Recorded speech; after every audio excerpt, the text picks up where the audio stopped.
Where did you get that? She asked, shocked. Really? I show you the proof of your cheating, and you ask where I got it? Does it even matter? Will it change the fact that you cheated on me? I confronted my wife of 7 years. It looks bad, and I admit we kissed, but it's not cheating. We were in full view of others, she replied defensively. I retorted, so, that's your defense? No explanation of who he is or why you were kissing him. You think that because there was no sex in the picture, it's fine? Is that your idea of keeping our vows? Ethan, I know you're upset, but we were just caught off guard. Making a big deal out of this won't help, she said firmly. Does his name matter? I responded sarcastically. You might do something stupid like pick a fight and he'll punch you. I won't let that happen. She objected. Thanks for your honesty. You've made your choice. Now I'll make mine. I shot back hotly and then stormed upstairs to pack. She followed me, clearly confused. What are you doing? She asked desperately. Packing a suitcase, I replied curtly. But why? She questioned, her voice full of desperation. I can't take your lies and deceit anymore. I need to leave before I do something I'll regret, I growled. Don't be silly, Ethan. You wouldn't slap me, she said, trying to reason with me. Until today, I thought you'd never cheat on me. I guess we don't know each other. I shot back. Cheating? Who said I cheated? She argued. Kissing him wasn't cheating. I held out another picture from that same night, a clear shot of her entertaining him. What do you call this? I demanded. Where? How? She stammered. Does it even matter? I replied. Does knowing change the fact that you cheated and lied? She dropped the pictures and sobbed, attempting to hug me. Stay away, Megan, I said coldly. I gave you a chance to be honest, but you didn't think I was worth the truth. I could have stayed for our son's sake if you were honest, but you demand too much. I'll take my phone, only for emergencies with Linda. I'll block you otherwise. Clear? I said. She nodded as I walked out, furious and heartbroken. I checked into a motel that night, deciding to take the weekend to consider my next steps. If I divorced her, Linda would grow up in a single-parent home, and I'd have to pay alimony and child support. I wished she had at least explained or apologized. That's when I decided it was better for us to be apart, to think about our next move. The absence of my wife and son weighed heavily on me, and the loneliness was unbearable. I cried until I passed out. By noon the next day, messages started arriving. I had earned my engineering degree and worked at a local chemical lab for 5 years. I was then offered a production manager position at a research and development center miles away. With a significant salary increase, we moved, leaving friends and family behind. Megan got a job at a large credit card company's call center with over 1,200 employees. A year later, Linda was born, and I convinced Megan to become a stay-at-home mom since my income was sufficient. She enjoyed her work friends, who quickly became our social circle. We often gathered with her coworkers and their spouses, and although I had no objections, our social life mostly revolved around them. I felt out of place among the charming men, but they treated me well. The messages were from our friends, who Megan had shared the details of our problems with. They urged me to meet and resolve things, and I was shocked that she kept this from me but confided in them. I disliked the idea of others knowing such intimate details of my life. Megan didn't reach out directly, knowing I would block her, but Cassidy, her best friend, seemed to instigate everything. Cassidy wanted me to meet the group at her house on Sunday at 6 p.m., suspecting a trap. I suggested Angus Steakhouse instead, where I could leave easily. They reluctantly agreed. I had several reasons for agreeing to the meeting: to understand why Megan did what she did, to see where our friends stood, and to find out if anyone was involved in her actions. As an account manager, I'm used to confrontations and staying calm. I wanted answers to make an informed decision. I parked nearby and walked to the restaurant, realizing the group had arrived early to strategize. This amused me. There was only one seat at the table next to Megan. She stood to greet me, but I stopped her before she could reach me. If you don't mind, I'd prefer to sit at the far end of the table away from her. If not, I can sit at another table, I said. Cassidy quickly responded before Megan could speak. Of course, Ethan. Guys, please give Ethan a seat at the end of the table. Your dinner is already paid for. Let's all go ahead and order. We were in a private dining area to avoid prying eyes. Everyone placed their orders quickly. Before anyone could start talking, I handed out copies of the photo of Megan kissing the mystery man. You all seem very interested in Megan and me settling our differences. I'm shocked she shared our personal matters before we had a chance to discuss them ourselves. This shows her continued disrespect for me and our marriage. Cassidy tried to speak, but I interrupted. Before any discussion begins, I want an answer. Look closely at this picture. Do you see that man? Megan refuses to give his name, but I'm sure at least one of you knows who he is. If you want to help, I need information. If no one can be honest and provide the facts, then we have nothing more to discuss. There was complete silence. Even Cassidy hesitated to speak. No one claimed to know the man or offered his name. I had my answer. Thank you for your time. I hope someone is hungry enough to eat my steak because I've lost my appetite. No one here seems interested in helping us repair our relationship. I apologize. I got up and left. Megan called out, begging me to come back, but no one else did. It was clear that our friends were her friends, not mine. Megan, Cassidy, and the group were stunned. They had planned for a reasonable discussion, but I blindsided them with my demand. They weren't prepared to handle it. I didn't mention it at the restaurant, but on my way out of the motel, I stopped at a fast food place to grab something to eat. When I got home, I spoke to the babysitter Megan had hired earlier and thanked her. I quickly ate, moved my clothes and personal items into the spare bedroom, and installed locks with identical keys for the spare bedroom and hallway doors to avoid any physical encounters with Megan. Once settled, I played with my 3-year-old son, bathed him, and put him to bed. Megan arrived home around 10:05 p.m. and seemed happy to see me back. She found me in Linda's room, watching him sleep with tears streaming down my face. I shushed her and waved her away, saying, "No need to disturb his innocent slumber." After closing the door, Megan tried to hug me, but I stopped her. "I'm glad you're back. Let me make you something to eat. We need to talk." "I've already eaten, but thanks." "So, where have you been with your lover again?" I hinted.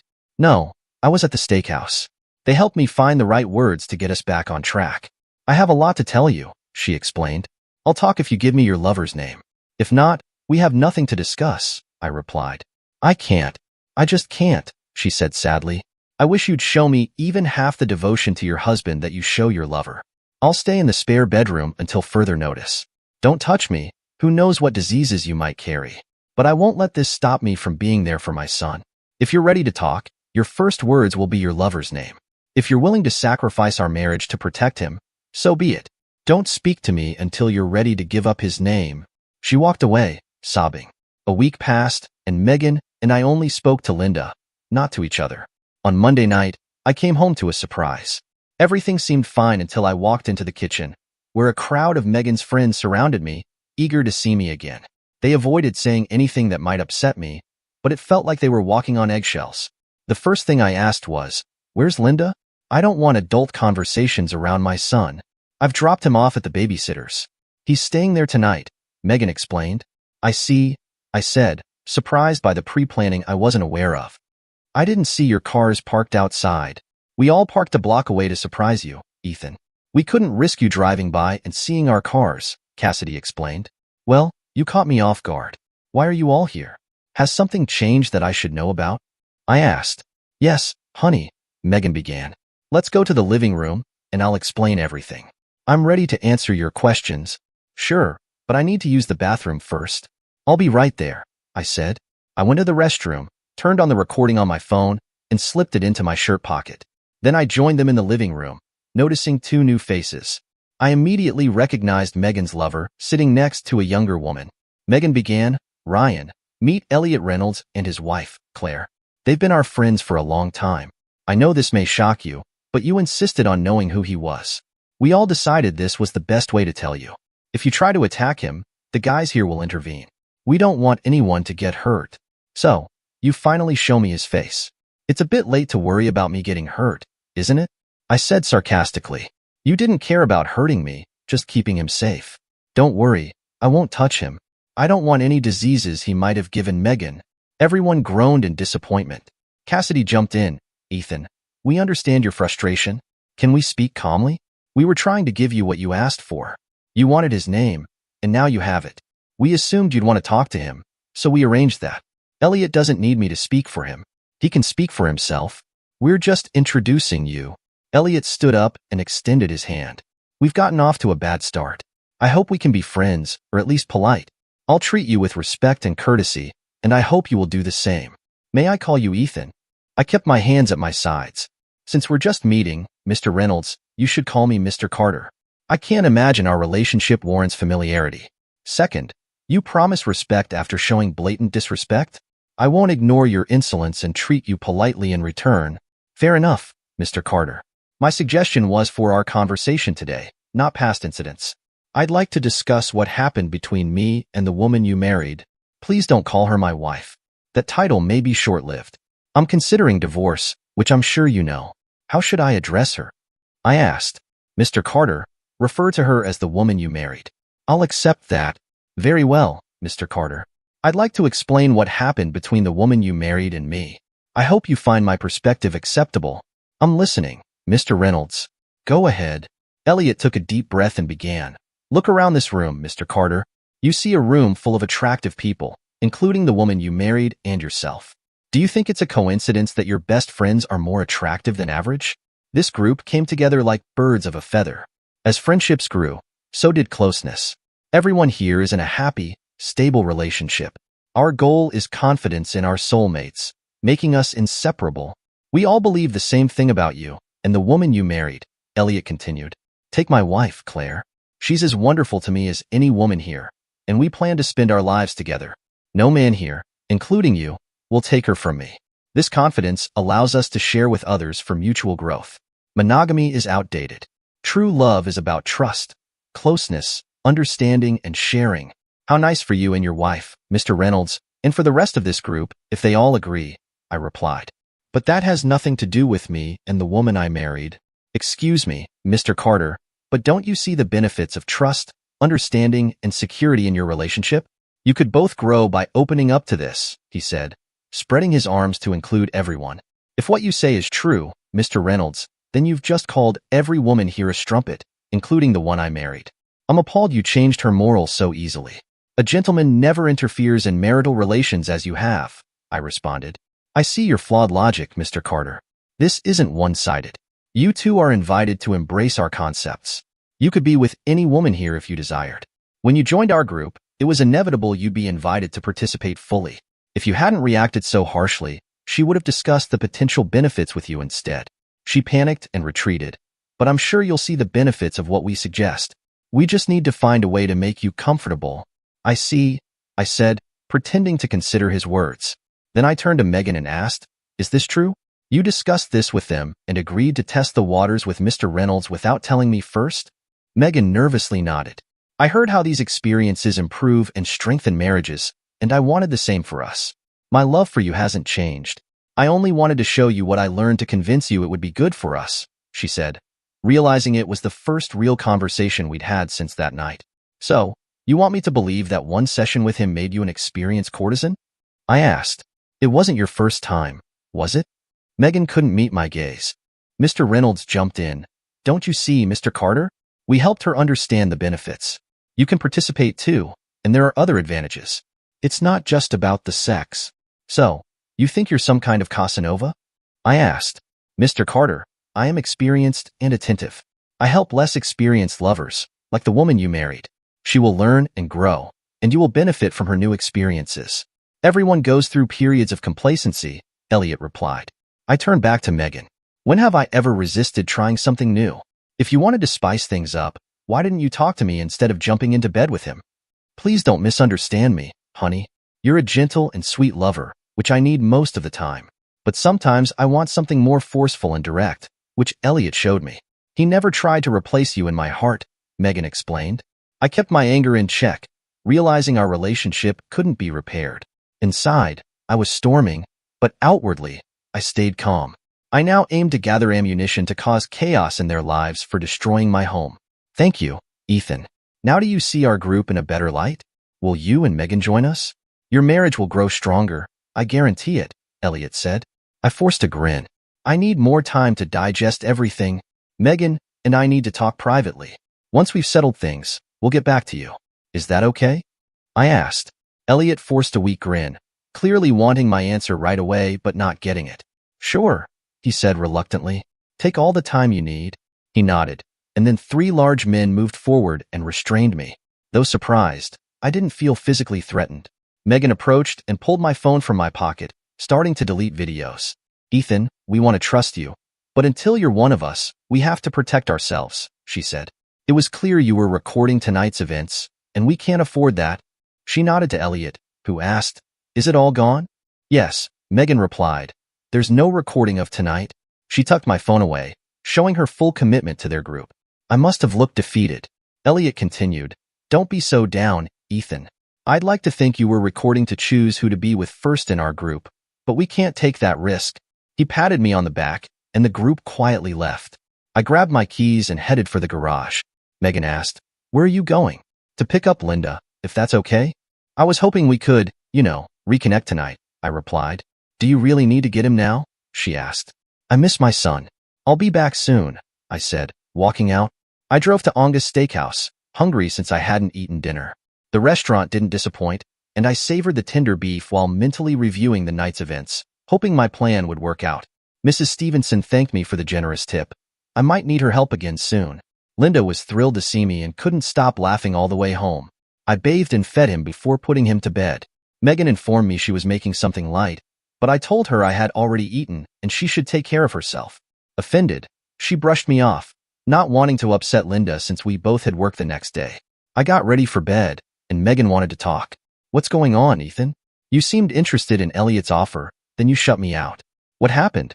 She asked. I'm glad you asked. Let me answer with some questions. Your answers might provide some clarity, I replied. Go ahead, she said. Just before they left, 3 men grabbed me in my own house. You said nothing. Is that true? It wasn't like that, she objected. Wasn't it? I pressed.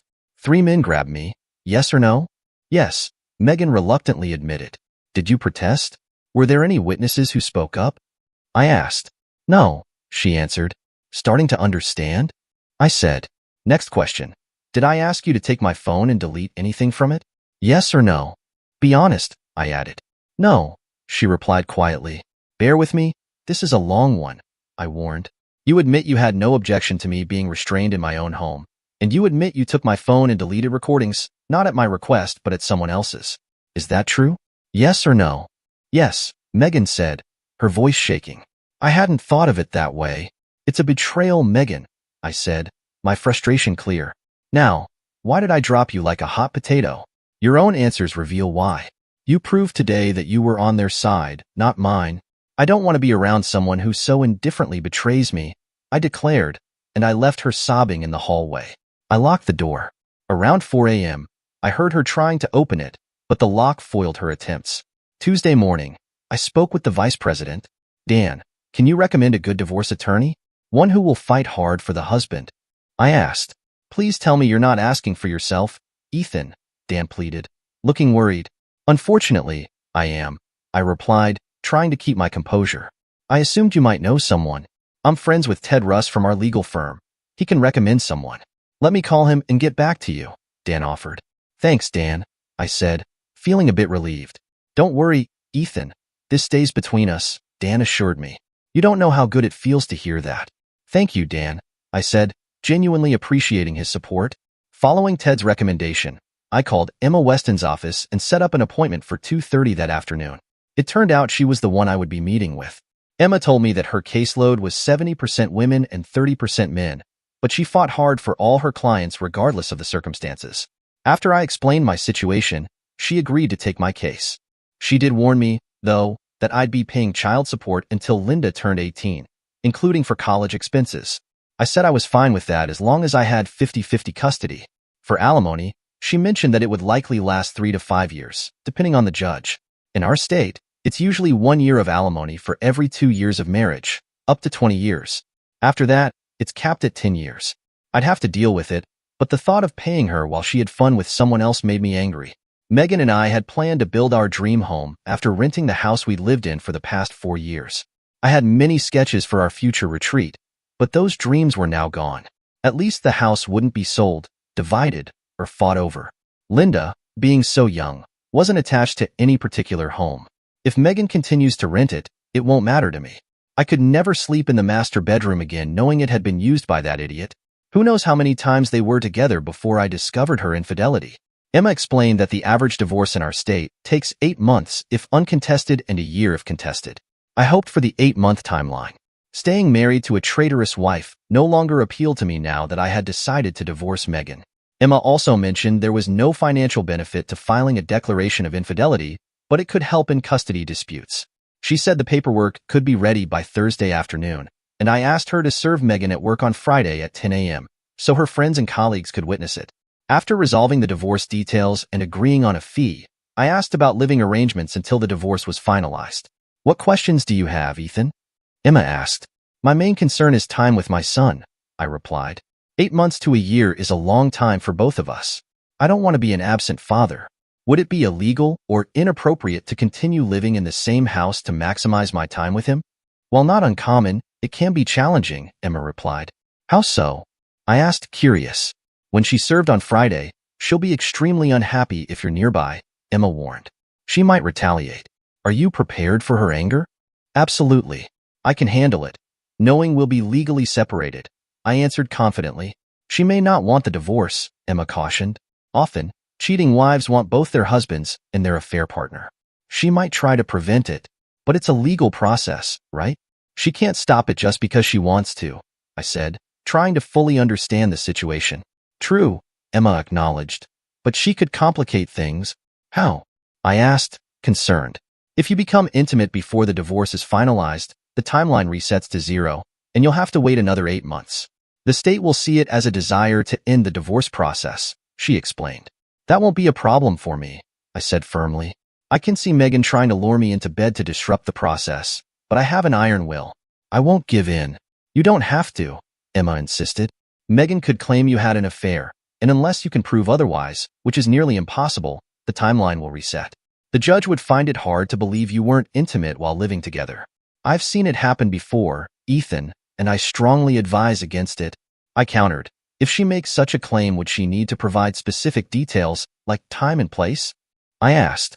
Yes, she'd need to provide details, but it would still be your word against hers, Emma replied. The judge might believe her, especially if she's tearfully persuasive. Be cautious. Leave it to me. Thank you, Emma. You've been a great help, I said, feeling somewhat reassured. I then shifted to another legal issue I would face after the divorce. Megan usually got home about half an hour before me, so I wasn't surprised to find her cooking. I avoided the kitchen and headed upstairs to shower, using the hall bathroom to give her fewer opportunities to trap me. I took a change of clothes with me, practicing living separately under the same roof. When I came out of the bathroom, she was waiting in the hallway. Dinner will be ready soon. Linda's in his high chair. You smell nice, she said. I'll be right down, I replied, unlocking my spare bedroom door. The tension was thick, but she didn't say anything sarcastic. As we ate, she began. I'd like to explain about the cell phone last night. Go ahead, I said calmly. Elliot knew you were recording and said it wasn't fair to expose everyone to that risk. They couldn't leave until the threat was neutralized. He suggested I delete the records myself in your presence. I see. And why did they trust you to do that to your husband? I asked. Because I gave them my word, she responded. I don't understand, she said, sounding confused. Understand what? I asked. Didn't you promise to be faithful to me on our wedding day? Silence followed my remarks, and I was glad for it. Darlings, I don't want you to think I'm on their side, Megan insisted. It isn't? What if those men had grabbed you in our house? Do you think I would have stood by silently? I challenged. What choice did you have, Ethan? They could have taken you easily, she reasoned. That's true, but that wouldn't have stopped me. I would have fought for you because I would have been on your side, not theirs, I replied. Last night, you acted like one of them. I'm sorry you don't understand, Ethan, she said, looking frustrated.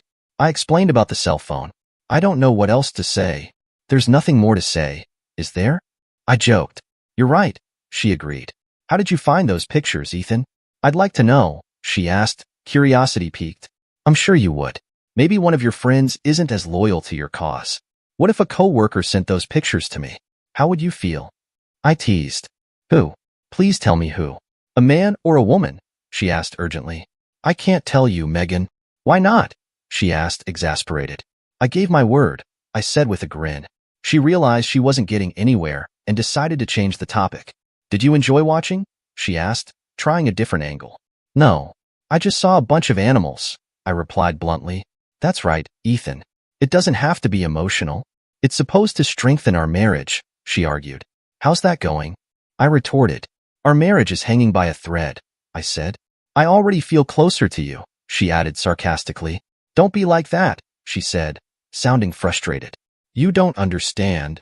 Has our life become so boring and devoid of fantasy that you think we can't survive as a couple without involving others? I asked, my voice filled with disbelief. I didn't say that. It's not about survival, she responded. Don't you want to do more than just survive? Shouldn't we take chances to strengthen our marriage? What's the damage in that? The damage is the destruction of the trust we once had, I replied. Your experiments are tearing our marriage apart. Maybe your friends don't value fidelity, but I do. I don't trust you anymore, Megan. You've shown you're capable of doing whatever you want behind my back. If it's so important, why didn't you talk to me before jumping into bed with another man? My voice was rising. I knew you'd react like this, she said. I thought if I participated and saw the benefits, I could bring what I learned to you. When you saw the improvements, you'd understand the value. So you and Elliot think you're enlightened and that people like me need to be spoon-fed your superior knowledge? I shot back. How elitist of you. I didn't realize how lucky I was. My sarcasm was dripping from every word. She noticed but persisted. Let me show you what I've learned.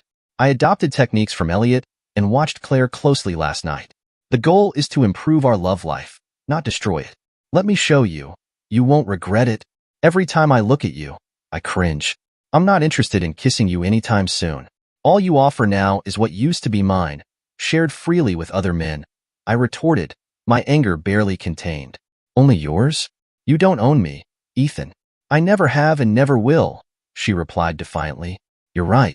I never claimed to own you, I said, my voice filled with hurt. I thought you were mine because you said you gave yourself to me. Now you've taken that back and given it to another man. You've broken something in me, Megan, and I'm not sure it can be fixed. The sorrow in my voice was unmistakable, and I felt the finality in my words. She started sobbing again. That was the last conversation we had until Friday. I spent all my free time with Linda. I changed his diaper and didn't ask for her help. It became almost a game of who bathed him the most. Linda enjoyed the attention, and so did I. Over the next few days, I researched Elliot and Claire Reynolds. I found almost nothing.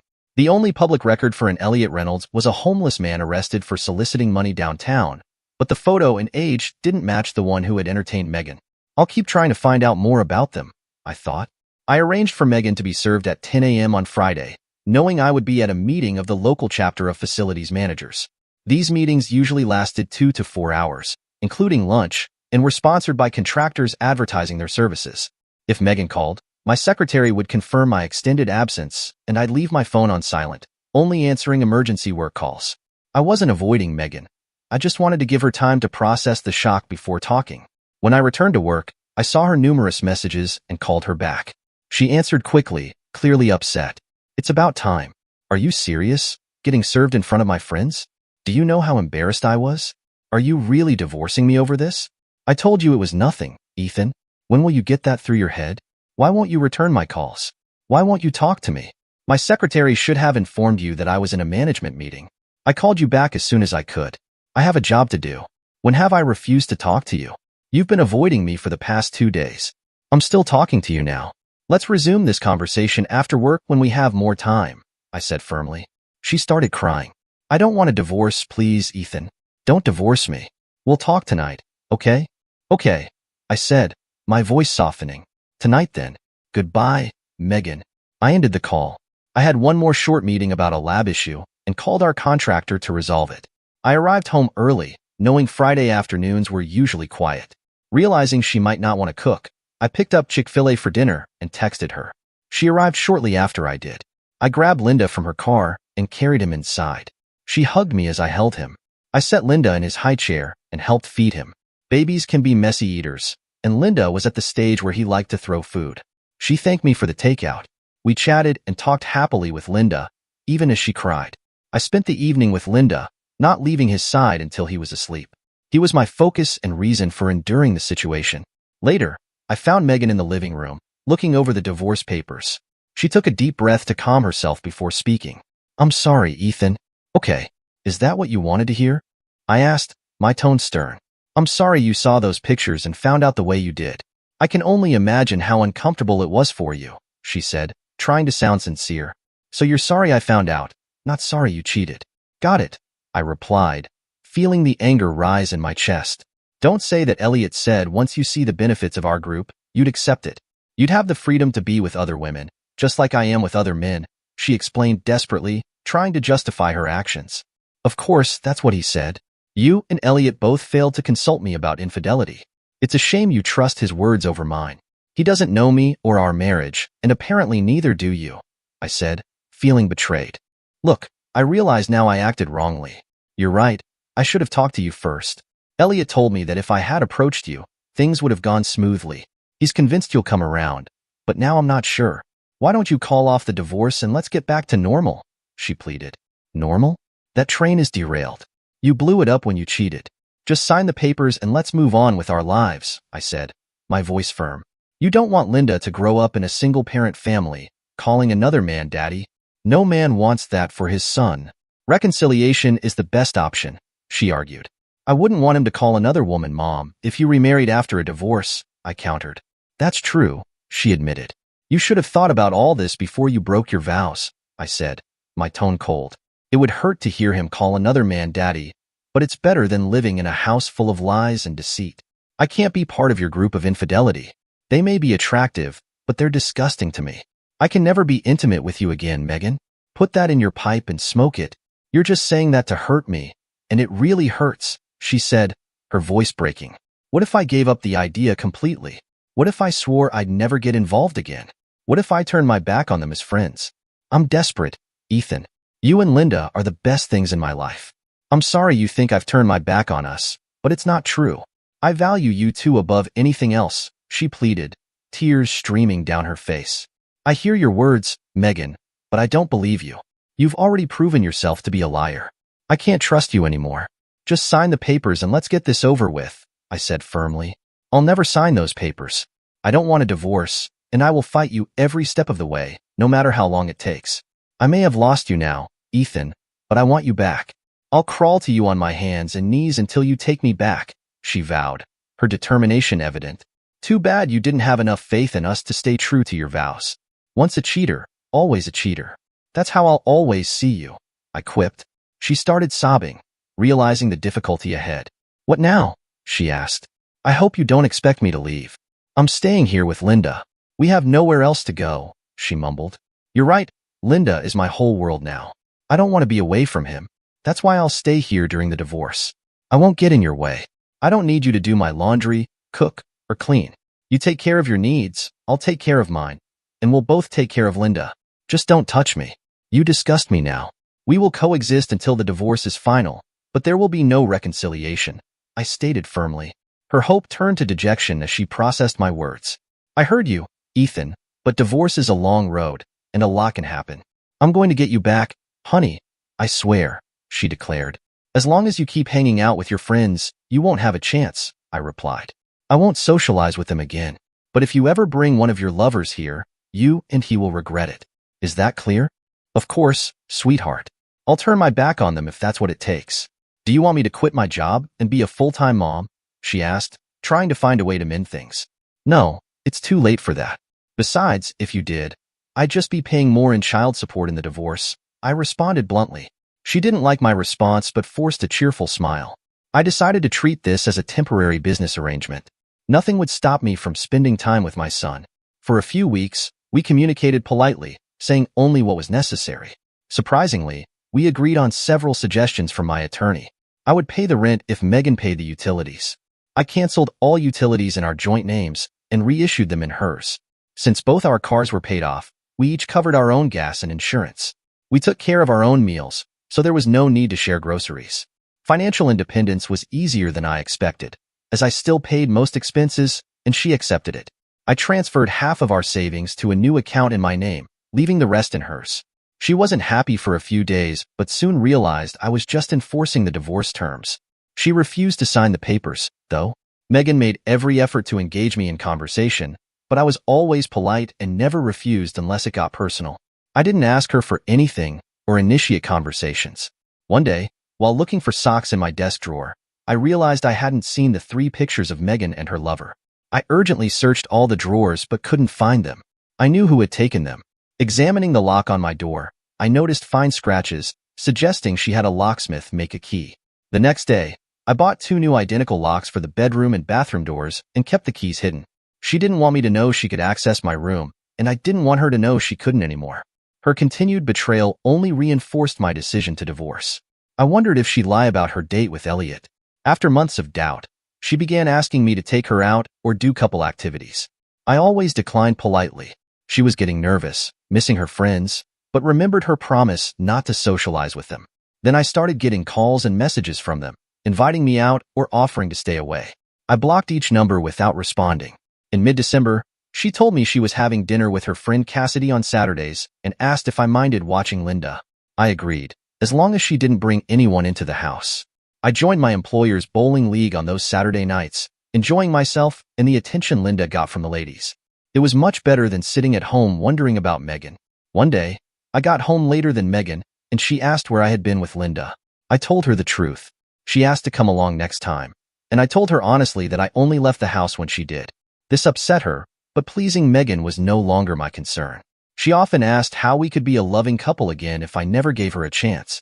She still hadn't signed the divorce papers, which were supposed to take a year. 6 months later, my attorney, Emma Weston, informed me that Megan's lawyer had successfully argued for 10 mandatory marriage counseling sessions, 2 a week. I had to attend every counseling session and answer each question the counselor asked. I inquired if I could respond with the same short sentence to every question. Emma, my attorney, assured me that as long as my answers were relevant to the marriage, it was fine. I thanked her and hung up. Megan's lawyer had made it clear that the counselor would likely favor the wife and paint the husband in a negative light. I didn't care what the therapist thought, as long as I followed the law. To every question and statement from Megan and the therapist, I replied, I don't want to stay married to a promiscuous woman. Soon, both of them became frustrated and angry. Despite the verbal abuse from both women, I remained calm and polite. After the 5th session, the therapist canceled the remaining sessions, calling them unproductive. The following months passed without much change. I spent every spare moment with Linda, focusing on strengthening our bond. 4 days before the divorce hearing, Megan moved out with Linda, and I was served with a restraining order. Emma called me with bad news. Ethan, you know me better than that.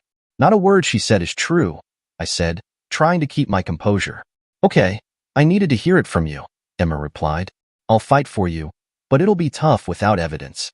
Has she provided all the information needed to investigate her allegations? Yes, I responded. I have the details in a folder in my office. Email me the information. Remember, you can't contact her or your son until I tell you otherwise. If she calls, hang up immediately, Emma instructed.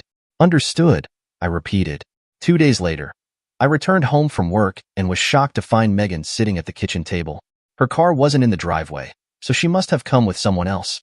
My first instinct was to leave to avoid violating the restraining order, but she called out to me.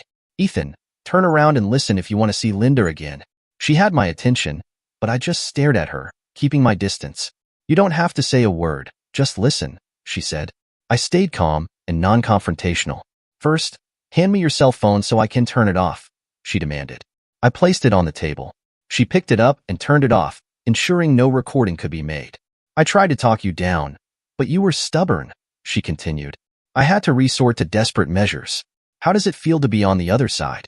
I claimed we had sex to turn back the clock, but Elliot convinced me to have a backup plan in case your lawyer objected. So, I made up a story about you hitting me.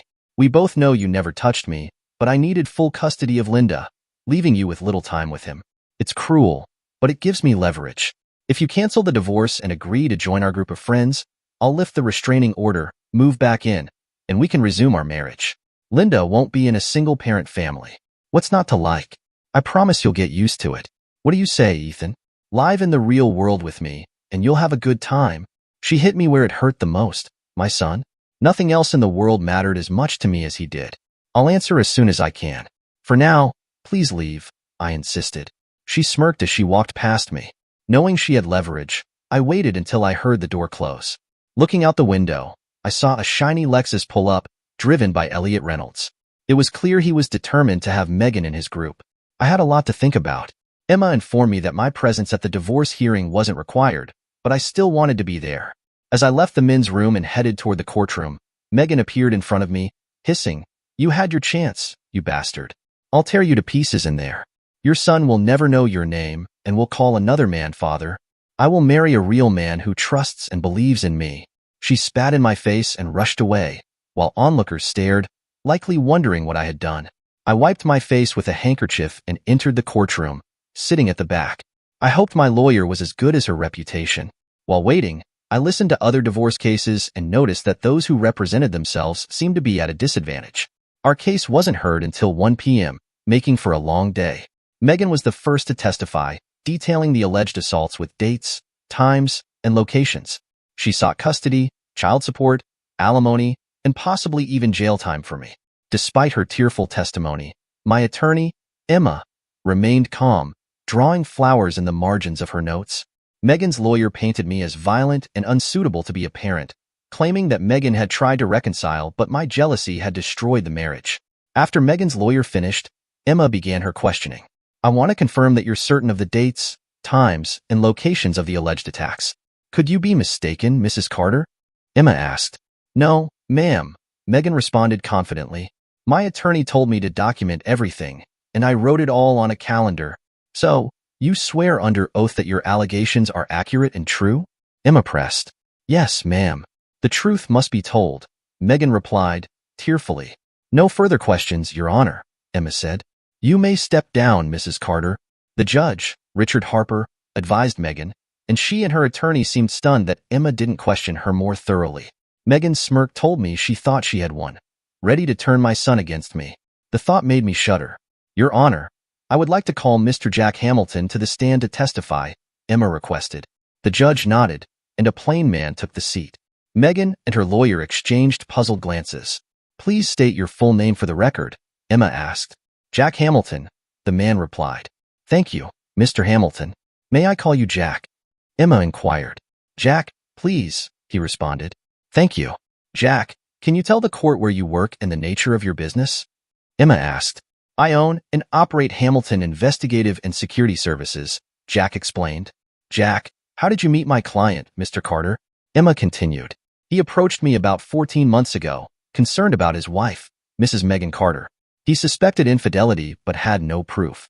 We offer private investigative services to confirm such suspicions, and he used our services, Jack answered. What did you discover during your surveillance of Mrs. Carter? Emma asked. We gathered evidence of her infidelity and provided him with 3 photographs of her in bed with another man, Jack stated. Were those the only existing copies of the photos? Emma asked. No, ma'am. We store all photos and videos in secure cloud storage and maintain the originals. Mr. Carter only received copies, Jack clarified. Do you have other copies of these images? Emma asked. Yes, right here, Jack confirmed, holding up the evidence. Thank you, Jack. Your Honor, we would like to admit these 3 photographs into evidence, Emma requested. The judge accepted the photos, reviewed them, and handed them to the bay for processing. Thank you, Your Honor, Emma began. Jack, was that the end of your association with Mr. Carter? No, ma'am. He was concerned that the affair might still be ongoing and asked for guidance, Jack replied. I recommended installing hidden surveillance cameras and microphones throughout the house to monitor and record phone calls, secret meetings, and other incriminating actions. Did Mr. Carter hire your firm to do this? Emma asked. Yes, ma'am. We installed the equipment the following day while both Mr. and Mrs. Carter were at work, Jack confirmed. Objection, Your Honor, Megan's attorney interrupted. I request that all evidence obtained through those hidden cameras be declared inadmissible. Mr. Carter could have easily altered these recordings to damage my client.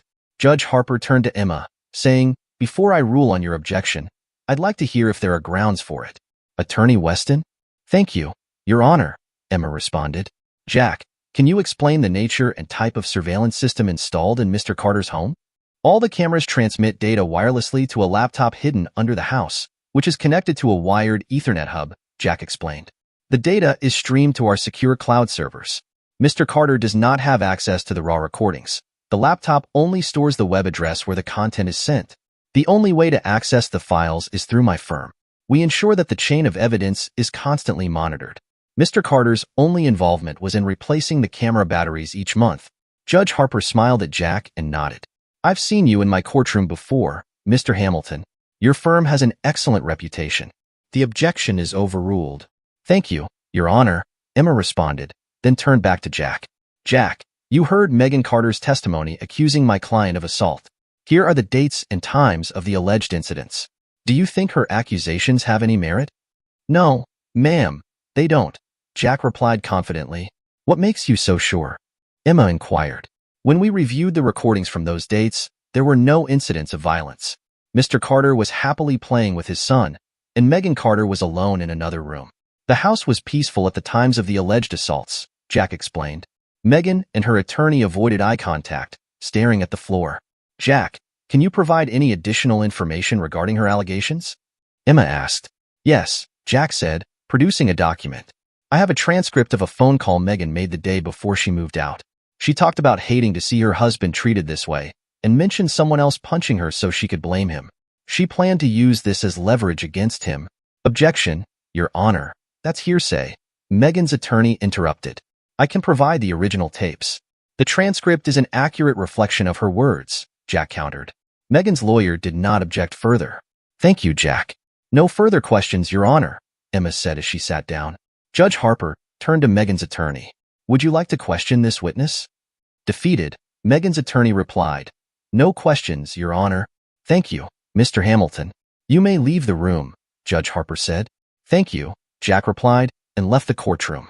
After Jack took his seat, Judge Harper continued, It's clear that an innocent man has been falsely accused in an attempt to manipulate the court for full custody.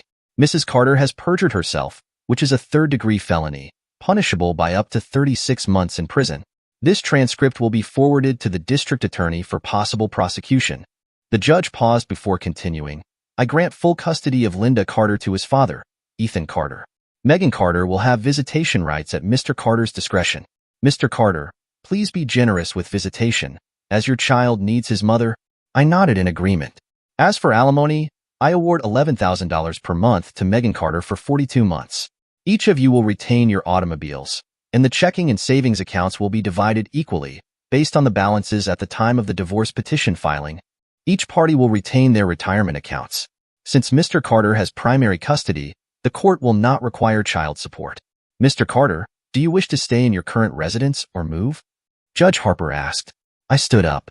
Your Honor, I don't want to live there any longer than necessary. Megan can keep renting the house. I'm moving out. Very well, Mr. Carter. The lease will remain with Mrs. Carter, Judge Harper confirmed. Megan shakily stood to her feet. You have 8 hours to return the child to Mr. Carter. If you refuse, you will be held in contempt of court. Understood? Yes, Your Honor, she replied tearfully. Good, Judge Harper said. All restraining orders are lifted, and I grant the petition for divorce in Carter versus Carter. You will both receive divorce decrees within 30 days. Megan cried, realizing she had lost her family. She turned toward me. Ethan, I'll bring Linda to your place tonight after dinner. I'd like to be with him for a few more hours. That's not necessary, Megan, I replied. I've already found a new apartment, and we'll move there as soon as I leave here. I handed her a piece of paper with the address. Bring Linda tomorrow at noon. I'll be settled in by then. She nodded sadly. I'm sorry this isn't the outcome I wanted. Well, now you can have the interesting love life you wanted without me, I said sarcastically. Good luck with your next open marriage. She didn't respond. Ethan, thank you, she said unexpectedly. For what? I asked, surprised. For not going after Elliot and Claire Reynolds. They are wonderful people. Too bad you'll never know them like I did, she said. No problem, I replied coldly. I have no interest in Elliot or Claire Reynolds, but I am interested in your company. I found out they have a strict non-fraternization policy.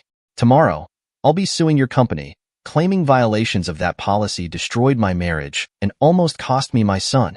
Megan's eyes widened in shock. Patrick Mason will be named as the main culprit, I continued.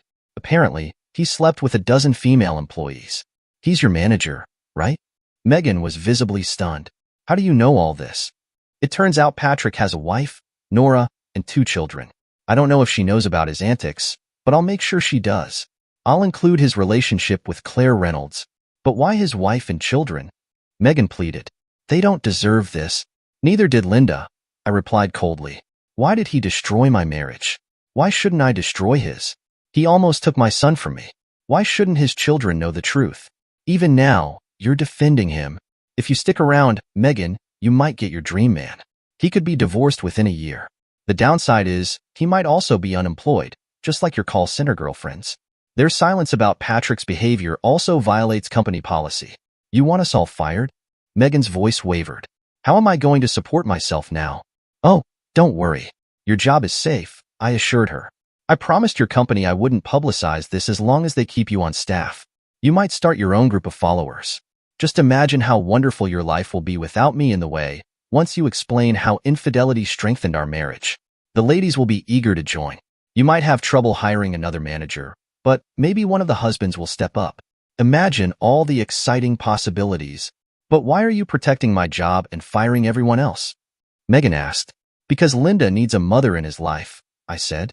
It's not a dream job, and it doesn't pay much, but it's enough so you don't have to rely on me for money. When Linda asks how I treated you in the divorce, I want to say I was fair. If you tell him otherwise, I'll show him the proof. Megan and her friends had no idea I had known her lover's real name from the start. My private investigator did an excellent job. As an engineer, I always approach problems with knowledge. If I don't have the answer, I find someone who does. My lawyer sued Megan's call center for $1.5 million, and we settled for a tidy sum. Megan kept $250,000, and the rest went to me. I wrote her a check for $42,000, paying my child support obligations in full, with plenty left over to build my dream home. Word spread quickly at work, and many single ladies saw me as a potential catch. But after this roller coaster, I'm going to focus on Linda for a while before dating again. Free at last. Dear listeners, please share your thoughts in the comments section below, and don't forget to like, share, and subscribe.